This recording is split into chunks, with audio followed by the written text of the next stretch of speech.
connected car, once just a figment of imagination, then the stuff of science fiction. We started calling it the car of the future, and today, definitely reality, and also so in the Indian context, which is what makes this revolution so exciting. The Internet of Cars, yes, you might wonder what that's all about, but trust me, it's going to be coming to a car near you before you can even say Internet of Cars. And so, given the fact that this is a whole lot of technology that's now coming onto four wheels, I have to very reluctantly introduce the first person who's sitting right next to me, that is Mr. Rajiv Makhni, because, of course, I have to share this with you now. This is it. I mean, there's more tech in a car than a room full of computers. A car is now the biggest gadget in the world. So, Siddharth, we'll be doing this very, very often. I should get used to so it. get used to this and this opening also, that reluctantly, once again... Maybe it won't be reluctant after a while. Yeah? Yeah, absolutely. So we've got so much to cover today, but if your question always was, what is the Internet of Cars? What's a connected car, and how will it change your life? Well, you've come to the right place, because we've got a panel that will answer that and a whole lot more. The future of cars right now happening on this stage. So do you want to get started with the introductions? So we've got a stellar lineup, of course, and to kick things off, first up from MG India, which is, of course, one of the OEMs that's kind of driving this change, no pun intended, is Rajiv Chhabra, who heads the brand here in India and is an auto industry veteran. With us also is Jürgen Haas, the CEO of Unlimit, and on his right is Zerk Friso, who is the Vice President, Automotive, Europe and Asia for Tomtom. Krish Inbarajan is the Global Head, Connected Vehicles at Cisco, and last but not least, Charles Kwai is the President for the Greater China region at Nuance. Gentlemen, thank you for being here, and as Rajiv said, what we are trying to get at the core of this discussion is how all of this changes people's lives. And Rajiv, I have to ask you then, first up. This is going to be confusing. Yeah, today. this is going to be Rajiv confusing a lot. But Rajiv, I have to ask you and bang. Okay. MG, the fact that you're taking this whole connected car plank as almost your sort of entry into India, it's a bold move. It's exciting as well. Your strategy and the reasons behind that. So I'm happy to get you guys connected in this forum of connected cars. Yeah. So I think we know very clearly, and I'll be very humble to say that our job is tough. It's not easy to establish a new car brand in our situation, in our market here, and there are some very established players, and many Western players, if I can say, have not been that successful in our country, and Siddharth, you know this better than me. And those brands are not in the consideration set of consumers. We are coming at a stage, at that point of time in our life here, where technology is merging a lot with everything what we do, in whatever way we do. So we have a unique advantage of starting this whole game in a very different way. And we are going to challenge a lot of established norms. We want to change, we want to have a new paradigm. And also we want to make technology as the foundation of everything what we do in this company. So here, we are starting with internet car concept, which means basically that we have embedded SIM card for the first time in the country. We need to obviously follow the regulations of this country, but having said that, we still have a lot of scope and a lot of play within that. So in simple terms, it means we are always connected to the cloud. We, in terms of security and safety to consumer, we enhance services. In terms of entertainment, utility, we enhance. We have a lot of voice activation control. I have lots of partners to talk about that. And the thing is that, as Rajiv Makhni, you said, that the car actually is going to be a platform in future, and you have lots of revenue services coming out of that. So I think it's a game changer, and we are happy that probably we are going to be in the forefront of that change in our country. So before I move on, I have a quick question for you. So when you come in with a car like this, and you said it's a disruptor, it comes in as a platform changer, becomes a platform for maybe tech launches, who do you believe the right audience in India for a car like this is going to be? Are you going with the typical thing that most people say, it's the millennial who isn't brand loyal and therefore could jump brands, and that's why the focus is so much on tech? See, I think that's a very interesting question. To be honest, I don't know the answer. It will evolve, and we are going to learn this whole thing together in this journey. But I think the questions which you are posing, frankly, are that is really brand that much important for millennials? What does it mean in terms of ownership to them? Really, do they want to own it? Or if they're owning it, then what kind of experience they want? Now, they want, so I don't want to spill all the beans right now, but we are going to have a 10.4-inch, the biggest ever screen in our country in the car, which is bigger than the tablet. So, and that's a touch screen. So you can really play with that, and you can call a Pulse Hub or a call center for any services. And if you go from point A to point B, our map partners will tell you that it's a smart mapping system in future in which they can tell you what's the best way to go from point A to point B. The car can recognize your voice like Siri. You talk to Siri on Apple phone. Here you will talk to the car, and then car can learn your accent and voice. So there are a lot of things in which millennials are interested. So frankly, yes, we also sell cars, right? So we will make sure that the car is good, competitive, fuel efficiency, power, blah, blah, blah. Usual parameters are competitive.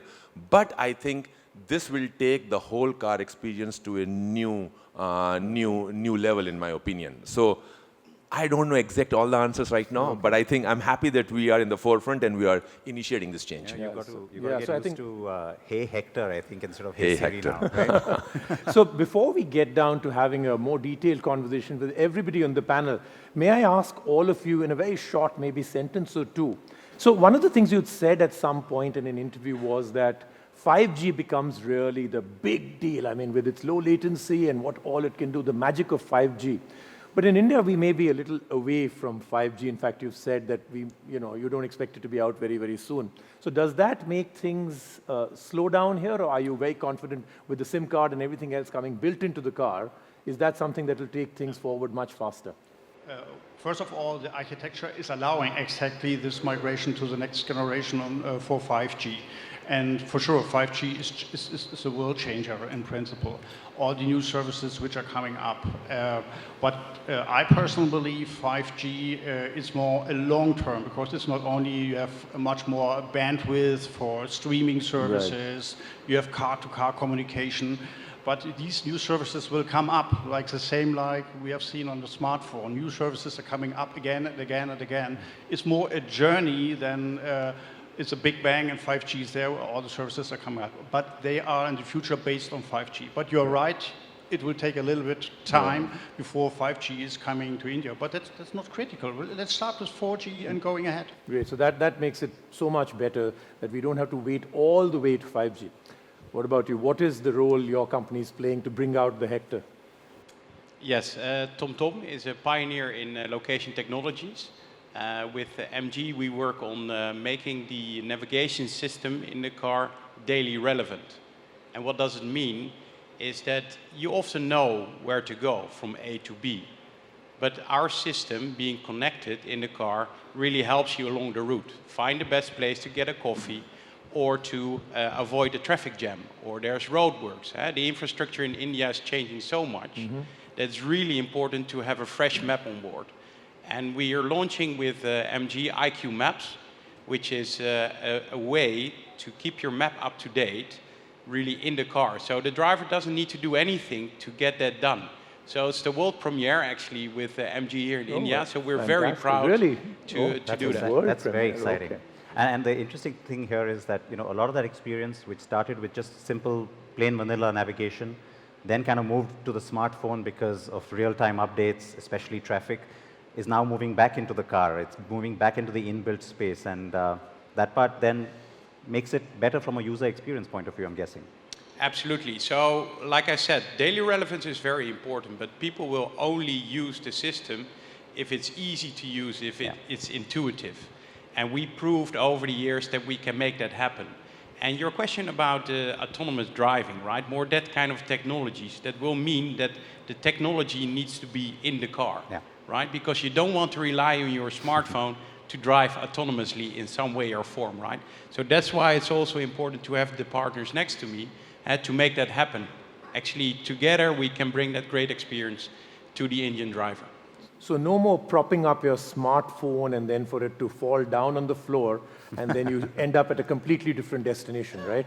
That doesn't happen anymore with this, right? So awesome. That won't happen. Can't wait to try Certainly it. not. Yeah, can't wait to try it. So Cisco, of course, a world leader in everything tech, but the connected car and Cisco has also been a great play now.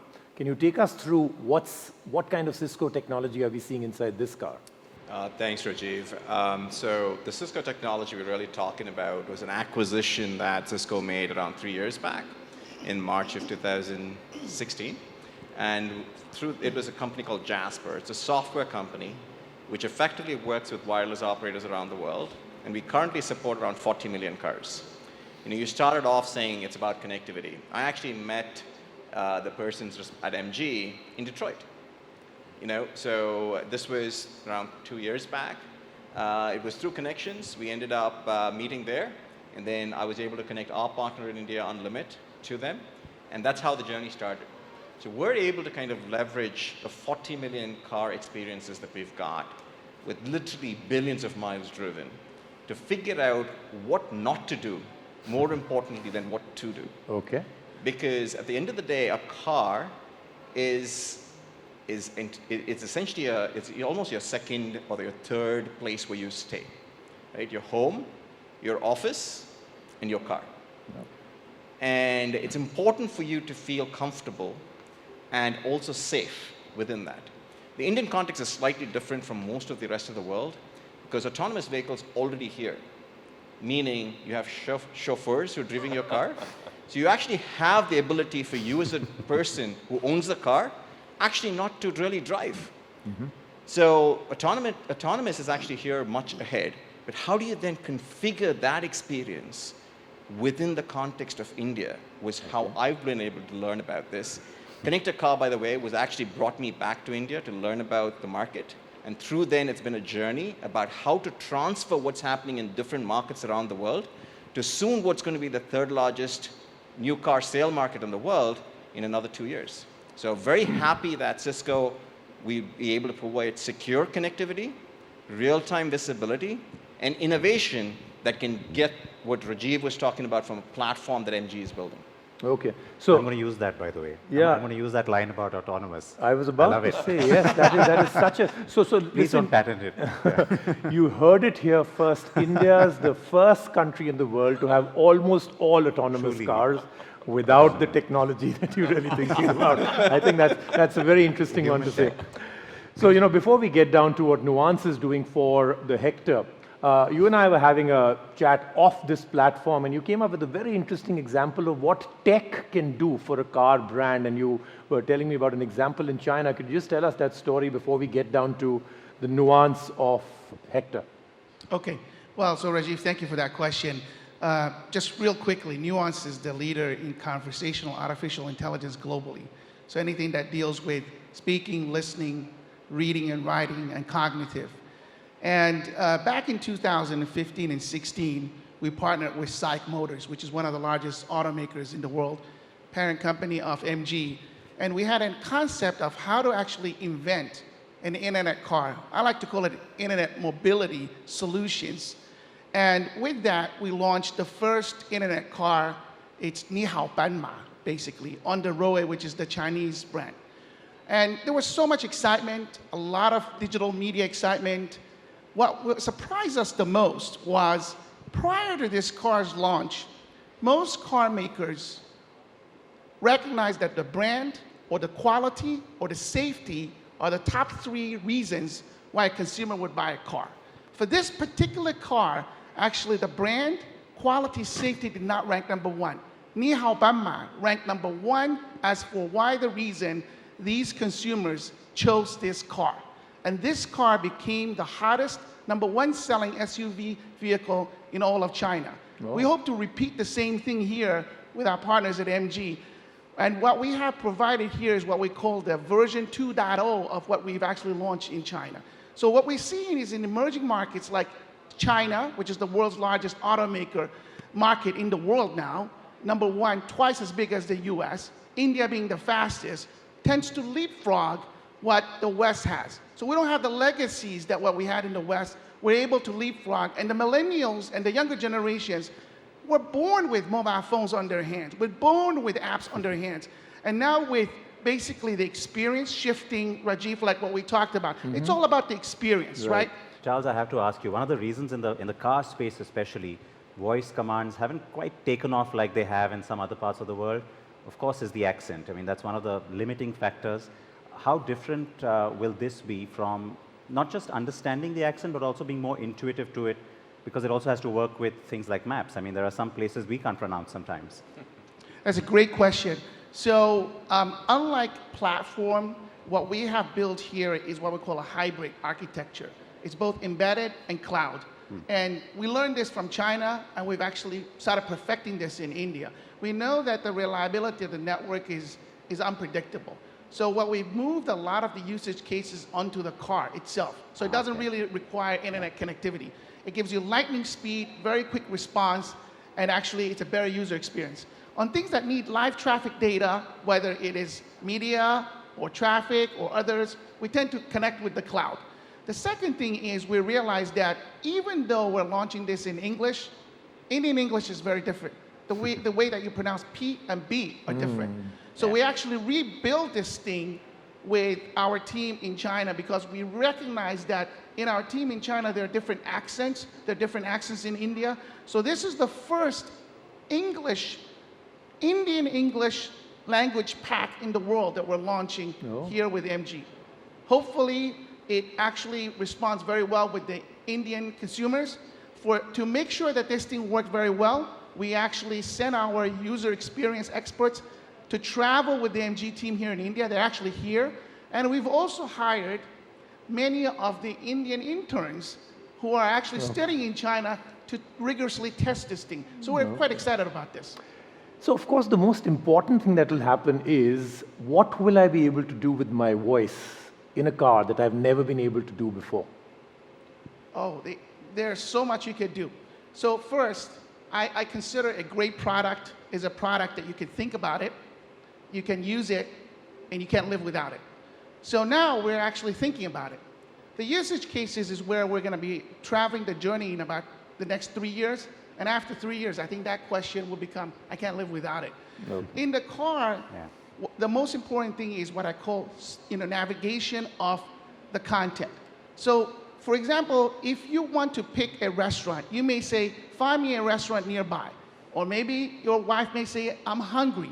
Or maybe your son says, I'd like that pizza location. Different ways of actually interacting with the car, more seamlessly, more human-like, more natural, instead of what I call a grid-based menu system, which prevents people from actually using it. So in the past, it was more grid-based because of computing power, but now we have a bigger computing power platform, which is our MG partners have put together. So we're able to have more what we call natural language processing, more human-like.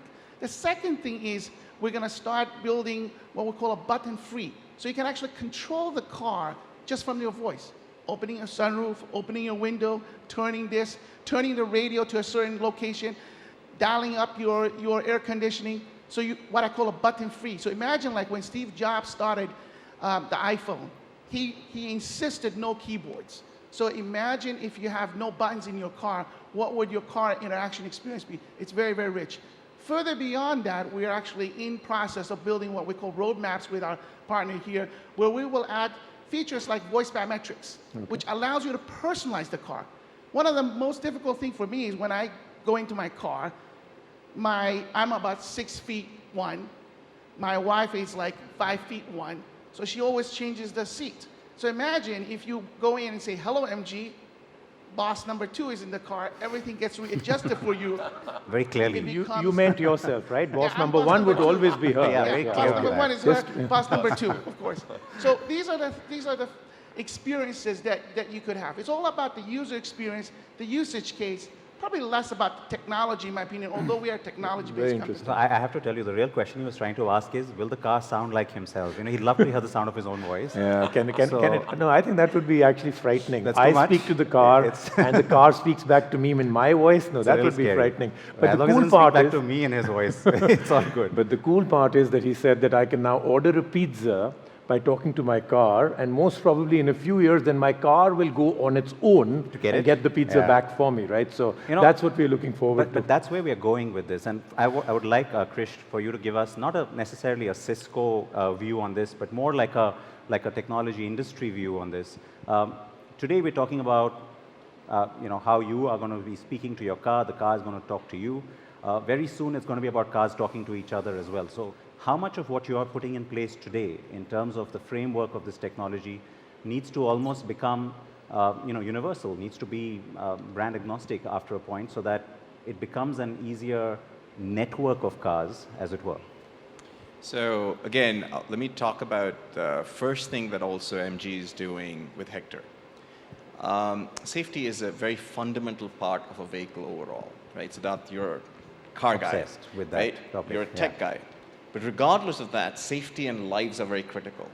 So what Hector is actually doing is making sure they can harness this technology in case of an emergency call, would actually send notification to their own call center. You'd say, why do you need a call center? A human person is very important to take that call from a car that is in an accident or has some other issues. Distressed in So some way, yeah. technology is not just about everything snazzy and glitzy. It's about the fundamental thing to make sure the value of a life is going to be critical. And I would say MG is making a huge statement in this place, and actually they're the ones who are going to have an embedded car with a call center which can direct help to you. So as we get, taken away by technology, you've got to figure out what's important there. The reason I mention that is the question you asked about vehicle-to-vehicle communication. Krish, if you don't mind, if I can add on to this particular point about the safety, and you'll be happy to note that in that kind of particular situation, we have 4 levels of safety. So God forbid you meet an accident. So what happens is, so we sense it in the call center, but we don't call it call center, we are calling it pulse hub, right? Wow. So we have a cooler. pulse hub, right? Sounds way So cooler. that hub senses that you are in a problem. Yeah. So immediately the car, there's an automatic call in your head unit. This is the head unit. So in your head unit, you get a call. Now suppose you are not in a position to take the call. It will give a call back at your registered mobile number. Okay, you are not able to pick it up. The third level of safety is that it will go to an emergency contact number, let's say in this case your wife, right? The fourth level, if nobody is picking it up, from there automatically they will send the medical services to you at the spot where To you the car have location. something. Yeah. So there are 4 levels of safeties we are trying to provide in that, right? And likewise, when you talk about the pizza thing, so that's the emergency call system, but you have another call system, iCall, in which suppose you want to have a pizza, you want to order a pizza, and then you don't know where to go to, so then there's a button, you push it, so it again goes to Pulse Hub. Pulse Hubs will call you back on your mobile phone, not on the head unit. Why? Again, safety. Because head unit, you have to keep it free for any emergency services, not for pizza, right? So it will give you a call back on your mobile phone. And then so this is what you want. And you say, okay, I want to go to pizza. Then you press the Tomtom map. And then you set the map from the Pulse Hub on your machine, and the car will take you to the nearest pizza place. So it's like So a those kind of concierge things, service. kind of concierge. But again, I don't want to overpromise on that part right now, because we will learn the point of interest and stuff like that. So, but that's the journey we are embarking It's very on. exciting. No, of course it is. Sorry, so Krish, back to you for the V2V. But yeah. the interesting thing, thanks Rajiv for that. So I was at OnStar General Motors, which has roughly around 15 million cars connected, and safety and security was a key aspect of it. What Rajiv kind of described took us around 10 years to develop to get to that extent, because there were no smartphones at that time, right? So what I think MG is able to do here is harness that entire capability and technology and process development and quickly bring that together at launch. That's amazing. That's absolutely powerful. So that getting back to your question about vehicle to vehicle, and also I think your question about 5G. I think 5G has a lot of things to do with vehicle to vehicle, because in that aspect you have low latency. Correct. First. So vehicle to vehicle is about safety. right? It's to kind of tell somebody coming behind what could potentially be happening in around you. It's also about interacting with the, the traffic signals and all of that, right? So vehicle to vehicle, I would say, is very critical. There are a lot of things that could possibly be there, as Jürgen suggested, but we're still a ways off in terms of saying, how could you actually do it? That's truly where network effect is very important. It's not about having MG cars alone be connected. It's about having all the other vehicle manufacturers connect. And in this context, it's not just four-wheelers. It'll have to be two-wheelers as well. Right? So the network effect is very important to kind of have vehicle-to-vehicle communication. But the underlying technologies like safety and making sure, when I'm talking about safety, it's to making secure connectivity. You cannot hack into that. So where Cisco plays a role is to make sure that you shouldn't be able to hack into that connectivity. You should also be able to measure the amount of data going back and forth. India has the lowest data rates in the world right now, right? However, even that is an investment that MG is making to bring forth, because there's a cost that other car manufacturers don't have to take into consideration. So you've got to be able to make sure it works, it's economical, and is secure. There's lots of questions coming in on social media. You want to take one from there? Let's take one from there, because this is a really good one, and I think, Jürgen, maybe you want to start it off, and Rajiv, you want to also add to it. Will the connected car become as ubiquitous as the smartphone, enabling payments, gaming, entertainment, and work? Can it become a mobile office and give rise to work from anywhere? That's a hashtag, culture. And of course, they have your hashtag after that. But this is a question coming from Roger Lobo. It's a good one. Do you think that's going to happen sooner than later? There was one wonderful statement a few years before, then the car in the future will be the fifth screen. And that's absolutely right. If you remember, each screen has changed the world. The TV has changed the world. The smartphone has changed the world. Each screen has changed the world. And with this one, we're also changing the world. Right. New things are coming up. And it's much more. I'll give you one example. You just mentioned the part of entertainment. I'm married and I have 4 kids. And with good entertainment in a car, not that I'm doing the entertainer, in the back with the Wi-Fi in a car in the future, which are coming up, you have silence. You can drive for hours. 4 kids in silence in the same sentence, that in itself is such an amazing thing to... That's reality. The point is that's reality. And then we are coming, you're asking the question, high bandwidth, no latency, if they're doing gaming in the future. All these things will happen in the future in the back. 4 kids in the back, it's not allowed, should be only 3. But in principle, that means all these things are coming up. And this is a reason also for business parts. You mentioned the part of autonomous driver in India. People are working in the back. I've also my driver in Mumbai, and I'm working most of the time in the back. And you need connectivity. And people are also thinking about the wonderful new things, but never forget the 4 wheels of a car. And connectivity is something like the 4 wheels of a car. You can create the best car in the world. If the car in the future will not be connected, you have a problem. That's the reason why connectivity is so important also. Right. There's a very ironical joke I'd heard that in the future, when all cars are autonomous, the game that will be played most when you're not driving is a car driving game. So that's something that we can really look forward to. You have nothing else to do. Go back to that time when you used to drive a car. That may well become the most... How sad that sounds. I love it. Can I try to answer that question that the audience asked? I think that was from the audience. The answer is simply yes.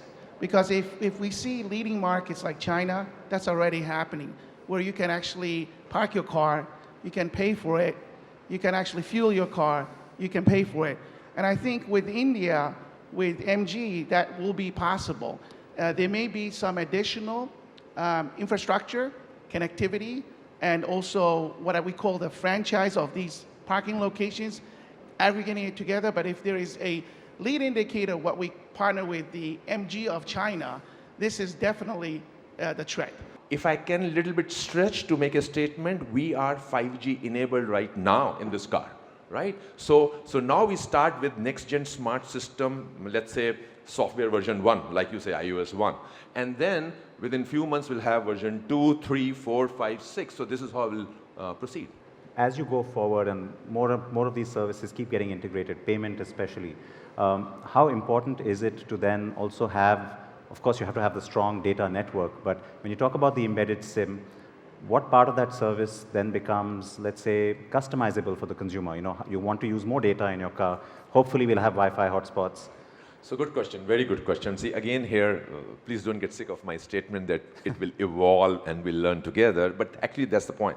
So we are starting with very good data free to the consumer to start with, right? Okay. And for the next few years, I don't see us charging. But depending on the consumer... That goes to your second model as well? Yes, yes. So, Okay, because that's so exciting we for people. want... Yeah. I don't want to overcommit right now, but we have the intention along with our partners that every MG car should have this system, Yeah. right? We were just talking before this meeting also, so that's our intention. Hopefully we do it. So coming back to that point, so we are going to give it the data free. The data is pretty good. And now depending on more URLs and more APNs we can add to our system thanks to regulation, then consumer will start consuming a lot of data. Now again, to Jürgen's point, its important thing is data is consumed hopefully by the backseater, not the driver. And by the way here, just to make sure again the safety is paramount, that you cannot play video songs when the driver is driving, right? So I mean, it will be Okay. off. So depending on the consumption of data, right? Also one thing more will happen, especially in Indian context, we consumers are very smart consumers in India. So how do you, can you exchange data between your smartphone and car? And I don't know the answer right now. Because you say I have taken a package on my smartphone, and for the car I don't want to pay more data. So how that confluence happens, I don't know the answer. But still, we are going to make sure that we give a lot of services free initially to start with. But some consumers who want to buy more data for certain things, there should be a payment system That you can and they can buy actually more data. add on. So that's all. You know, I'm very confused. I thought I was coming for a car launch, and everything that has been spoken about here sounds more like a smartphone on wheels. Over the air, Ghana on it, data is free. It sounds like a smartphone on four wheels in every which way, but it sounds very, very exciting. So now we're going to go into that last part of a quick fire round. So gentlemen, you're restricted to maximum one sentence as an answer. And we're going to start off with you, Charles. All this tech that is coming together, they say that the effect of this, the ripple effect of this, are things that we may not be able to understand today. For instance, they say autonomous driving will make sure that car ownership is no longer there. You may just want to be part of a club rather than own a car. With the kind of technology that is being described today on a car coming in from MG, what's the future that we are not predicting right now? What will dramatically change? Well, that's a very good question, Rajiv, and it's hard to answer, but I get asked that quite often. We will share with you what we think the future may be, but this realization of that future would require us as a collective to make that happen. Okay. Whether autonomous driving is autonomous, as my friend here says, by humans or by machines is less relevant than what do you do with the car. So one of the ideas that we have today, we've just launched it actually on our Nuance website, is as the car is driving down a station, for example, on the road, you know that you've clicked on Facebook, you like this Louis Vuitton bag. You know you want this Louis Vuitton bag for your wife. You know her birthday is coming up and you know Louis Vuitton is on sale. Automatically, all that data aggregates together with a text-to-speech. The virtual assistant says, Rajiv, your wife's anniversary is coming up. Louis Vuitton's bag is on sale. Would you like to detour this car to go and get her the bag right now? That's where we see the world moving That's to. a bad example. That's a very dangerous example. And we know why she's boss number one very, very clearly now. Yeah. Krish, what do you see? A disruption that is not obvious to everybody right now, but in the near future. Sure. So when we think about vehicles, we primarily think about cars, bikes, scooters. Drones are in some ways part of that equation as well, right? Essentially, something can transport people or goods. So when you think about them today, they are primarily a product that's sold, and that's about it, right? You probably get to interact with the product when that vehicle goes back to a dealership. But now, this becomes a sensor. So you could really think about a sensor, be it autonomous or not, is traversing just every nook and corner of India. It could get information about the weather, about pollution, potholes in the road. It could talk about infrastructure. Is the roads, is that bridge as it's going, is it rickety? Is there too much of noise? You talk about drones. What's the actual path that needs to make sense? You almost want to think about vehicles as having a third utility apart from transporting people and goods, as a sensor that goes anywhere and can collect the type of information with that connectivity. Connectivity is very critical here, right? In a way that can enable a whole bunch of things that haven't been conceived of as yet. So if you think about it, a lot of data has not been collected yet where a vehicle goes today. Okay. But once you figure this technology out, the problem is it's not easy to do. Because all of us are talking about what are the customer-facing services? What are the services that MG would potentially be able to get? But think about what the society by itself can get by treating it as a sensor. Yeah. So right? This is crowdsourcing in the ultimate way that the car will be automatically be able to do it. And there could be data coming in that could change lives. Yep. Not necessarily only of the person who's driving the car. Yeah, in Charles's case, Yes. the sensor is LVMH, right? It's a handbag. Right. But for the government, it could be what's the pollution in the area, Right. what can be done to fix it, Right. right? Okay. The interesting thing that Rajiv mentioned that I want to mention is it's not a one-way sensor. Our target at Tomtom, we want to keep the world moving, right? Making it a safer trip on the road, but also reducing congestion. And at the same time, today, I think 90% of the time a car is parked, right? Imagine that, how you can change that around, right? 90%, that's a lot, right? Yeah, that's so I think the usability of that car to get it on the road, reduce congestion, and keep the world moving. Yeah. That's our aim. Game changing. I know that you already have thought of the answer, but I'm going to disappoint you and change your quick fire. You're one of the rare people on this panel that's actually spent a lot of time in India, besides you, of course. So your question is India relevant. Have you taken a ride in the most connected vehicle in the world, and that is an auto rickshaw? I mean, you're out there, you're connected to all the people, the potholes really speak to you connected. in every which way. You're more connected than ever before. Have you taken a ride in an auto rickshaw? Our one part we are serving is connected vehicles, and connected vehicles is including the 2-, 3-, and 4-wheelers. Okay. And one part exactly is the rickshaw. And the rickshaw, with the AS 140 program, which is the government is pushing, Right. you have a panic button in the car, and it will be connected. The public transport will be connected. Okay. And this is also, I want to add one more point on this. In the future, I personally believe we are living in a shared world. That means we are sharing things. We are using things very personalized for 1 hour or for 1 day. As you mentioned, your wife is using the car. Everybody in the family is using this wonderful car. And when you're stepping in, it's full personalized and it's a shared service. And this, I believe, is changing the world in principle. Whatever you're getting, you will use it for 1 hour. My kids never will buy a car. They will. I'm a German. As a German, you will buy a car for sure at my age. But my kids never will do it. But Yes. somebody has a car and you will use it. And when you step in, you have the feeling you are at home. It's yours. In this moment. And this is the way which is coming up. And this will be sooner or later also coming, let's see, in 5 or 10 years in rickshaws, when I'm stepping into an Indian rickshaw, I'm feeling home. Let's see what will happen. Rajiv, normally, the two anchors, this is rare, two anchors, get the last word. But I think we've been very, very sweet today. We're going to give him the last word. How does the MG Hector change the lives of Indians with everything that you're actually bringing in? This is your last word. I think, frankly, it'll be too much for me to say that the car is going to change the lives of consumers. That's a big statement or a big stretch for me to say. So I would say that if in our small way we can herald this new era of consumers expecting a lot more from the cars in terms of technology solutions, I think that's what probably we would be very happy with to start with.